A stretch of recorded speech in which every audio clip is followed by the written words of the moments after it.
Thanksgiving, as we know, is a holiday in once you're in school that we teach to our kids that the pilgrims and the Indians come together and they Right. share a feast, Friendship. and friendship, and it's all about family and sharing. Yes. When ultimately, from my studies, and I'm pretty sure you can kind of expound on this even more, is that really that feast was ultimately a celebration for a massacre of over 700 Native Americans. And then once Abraham Lincoln, actually years later, then sanctioned it a holiday and kind of tried to clean it up a little bit. But the actual, feast that the pilgrims were having during that time wasn't a celebration of friendliness or giving at all. It was really like, hey, they finally got some food because they had been starving. That's right. And they killed the godless Indians, which they called it. So I would love to just, kind of pick your brain on that and just say, why is it that we celebrate Thanksgiving, and why haven't we heard the truth about Thanksgiving? Well, I think you just laid it out. If you tell the truth, then you got to talk about an act of genocide, bro. Right. Yeah, that first Plymouth colony in the early 17th century, we know that they landed here in 1620. Right. Or as Malcolm said, Plymouth Rock landed on us. Yeah, Right? we didn't land on Plymouth Rock. That's right. Plymouth Rock landed on us, brother. Yeah. And our Native American, the Wampanoag people in that region, Right. in Massachusetts, and they only came here, these white folks, with about 100 so-called colonists. 102. Wow. By the time they got through that first winter, they were celebrating the fact that they had survived, but only about half of them survived. Wow. Yeah, and we only a little over 50. Wow. So they had a little harvest, but before they had that harvest, they were dying from disease and starvation. Right. There are only 2 accounts that survived that give any testimony as to who was there at that first Thanksgiving, and both of them written from the white side. Right. We know now, looking at some of the records of trials, for example, that some of those folks weren't just eating vegetables and meat. Right. Well, they were eating meat, but some of the meat included human meat. Human meat, brother. Because when you starving and somebody died, you looking at them like, well, you're not using your body anymore, so maybe I just need to eat you. So at the first Thanksgiving, it wasn't no turkey. Well, they they were giving thanks that they didn't have to eat each other anymore. Right. Although in their defense, in a little bit, some of them were tried for that because cannibalism was still something that they didn't want to do. Wow. But at some point, you have to survive. Right. But the Native Americans, on the other hand, who apparently attended the first Thanksgiving, the Native Americans who may have been as much as 90 folks who were there. Right. And there's no clear account as to why they were there. Right. They had plenty of food. Right. Cranberries, fish. They had done From all the that. land. From the It land. was their land. It was their land. In fact, they did help some of those Europeans survive. Right. Now, looking back 500 some years later, that may have been a bad decision. Right.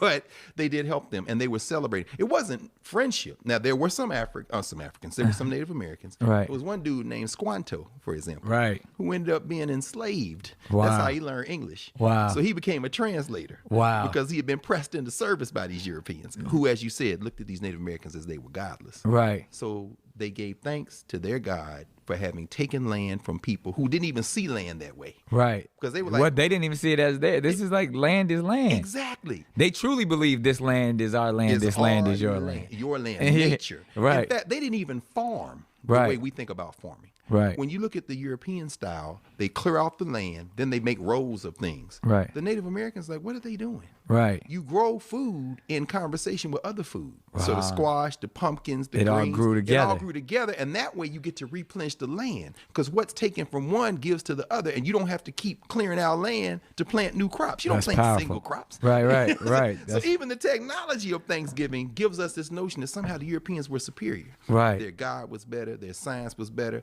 But no, they had starved.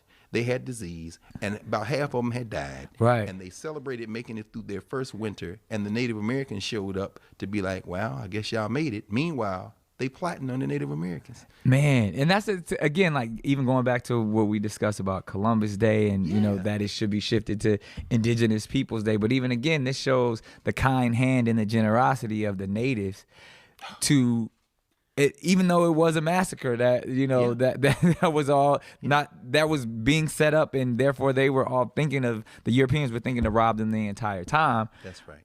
But these kind people were still willing to give their land, give their food, and share with them. And we almost when we celebrate Thanksgiving, we almost, again, we see it from the European perspective. That's right. As I'm giving you something and you're giving me something, when ultimately the natives were saving the Europeans. That's right. And even that idea, like that should be something that we should embrace and celebrate. And even as, you know, if we all gonna sit down and have smoked turkey and chitlins Right. and Exactly. ham and all of that No stuff, question. and we've turned it more into a cultural day about family. Yes. Which I can embrace. I mean, anytime me we too. can All get of down us. and build with our generations and our family is important. But I think, again, that truth needs to come to the forefront of why these holidays were created and even the purpose. And like I said, even so much so that I felt like Lincoln used it as propaganda. Oh, you know he did. To, again,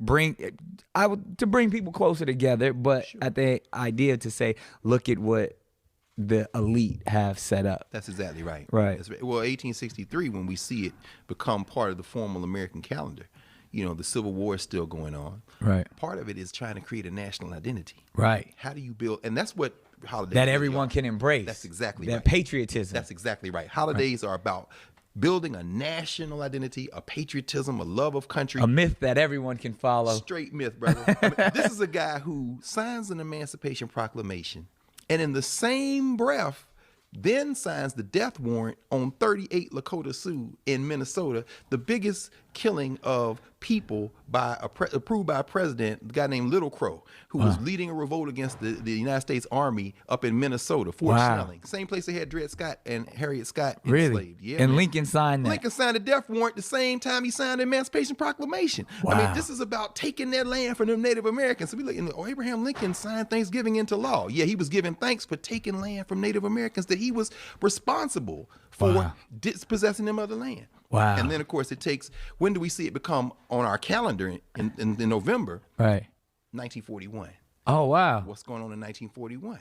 World War II. Yeah. You need that national identity, that patriotism. Here's the thing that a lot of people don't know about Thanksgiving. Now, you know, you in and out of New York all the time. I was loving the man on the street when you talking about, be able to vote like you get a lottery ticket. Right there. That was genius, brother. Thank you. Genius. But, you know, New York City, immigrants are coming. These white immigrants. They don't know they're white till they get to the United States. Right. Like we were talking about. They trying to avoid last place. So I'm from Hungary or I'm from Germany or I'm coming. So they come, they're getting jobs wherever they can. Right. A lot of these immigrants worked in the garment district in New York. Right. A lot of Schmata business. Exactly. A lot of them end up working for R.H. Macy. R.H. Macy is, you know, of course, the department store guy, right? Now, they don't celebrate Thanksgiving. They don't know nothing about that. Right. So when it comes time for that time, where are they going to go? So they get in this national spirit. What do? They start wearing their national dress. They bring their national dishes. They bring them to the store. They bring them around and they exchange with each other because they're going to get in the mirror. Macy's people are watching this and they say, this is very interesting. So then we could capitalize off of this. And so what do? They start doing a little march around the block to show off their clothes. Right. And then people start watching. Macy's like, this is interesting. Years later, we now have the Macy's Day Parade. And in that Macy's Parade, I'm sure you've been. I don't know if you've taken your kids yet. Yeah, I've hosted it before. Oh, that's right. But look, here's the thing. This is why I go to the Macy's Parade. I try to go if I'm on the East Coast because I like to be there and I like to watch it on TV while I'm watching it in real life. Right. What you see is all these people that bake these cookies and all these sales to get their band to the Macy's Parade. Right. They don't get on TV. Not all of them. Nah. They walk by. But I guess what gets on TV? Every float. Why? Because I'm watching the children point to the floats and say, that's so-and-so, that's so-and-so. Every one of them floats is something to buy. Yeah. I'm watching the parents looking too, and they know some of the people, but then some of them they don't. Right. Who's the last act in the Macy's Parade? Santa Claus. Always. And what is Santa Claus? He's waving bye. No, not B-Y-E. B-Y. Bye. Because what you just saw was a commercial. Long commercial. And it started with R.H. Macy looking at these immigrants who knew nothing about Thanksgiving, who came to try to be part of the American ritual, and he's sitting there thinking, how can I make a profit off of this little celebration? It's really fascinating. Fascinating. Yeah. 1941, they make it official. Wow. Yeah.